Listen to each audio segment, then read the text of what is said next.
My name is Jim McGregor, and I've lived in China for 20 years, and I'm just grateful that I did not make Bill Gertz's list of 11 threats from China.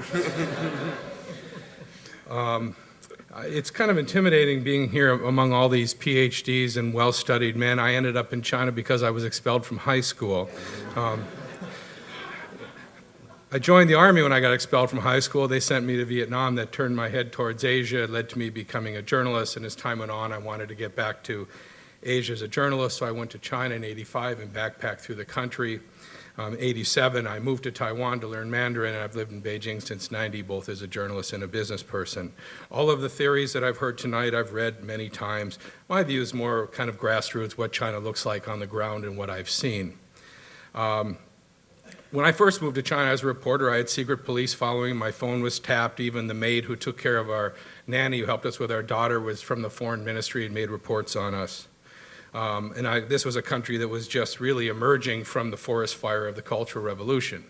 And what I've seen since then has been kind of documented by other speakers here tonight on the fast growth.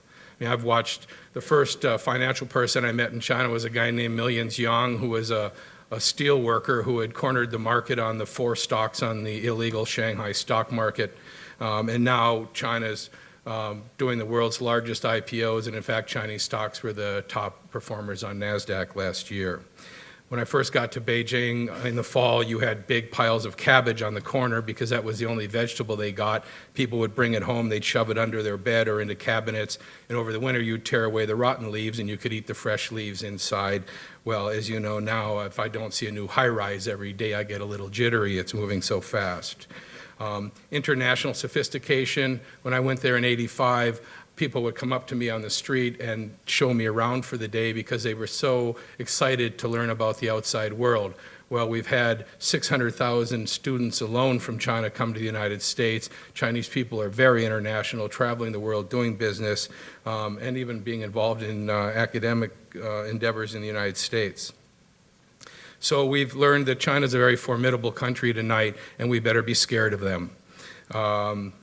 Because why? Well, China has grown very fast, and it's moving very fast, but what has happened during this period? China has been shoving all kinds of problems under the carpet. The carpet's getting lumpy, and the country will trip on these problems, and it's going to be very busy for the next few decades fixing this. Environment, China is trash. 16 of the 20 worst air polluted cities in the world are in China. I've traveled in every province of China, and I've never seen a clean body of water that was not in a bottle. Healthcare, from a fairly decent basic healthcare system, it's become very commercial. 2/3 of people don't have health care. If you are a peasant and your kid gets cancer, what do? You beg, borrow, and steal money to get them to a hospital in a city. You have to deposit the money for your kid to be in that hospital. If you run out of money, they kick your kid out of that hospital. The have and the have-not issue is growing and growing. There was 80,000 demonstrations 2 years ago. Last year they went down because they realized they better not be reporting on how many they had. And on, party corruption, etc. So this is this colossus that's going to take on the United States. What does China really want?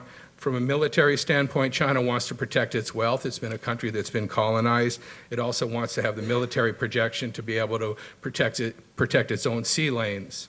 From natural resources, China, the rocks have not been kind to China. They're as dependent as we are or more on imported oil and iron ore and other raw materials.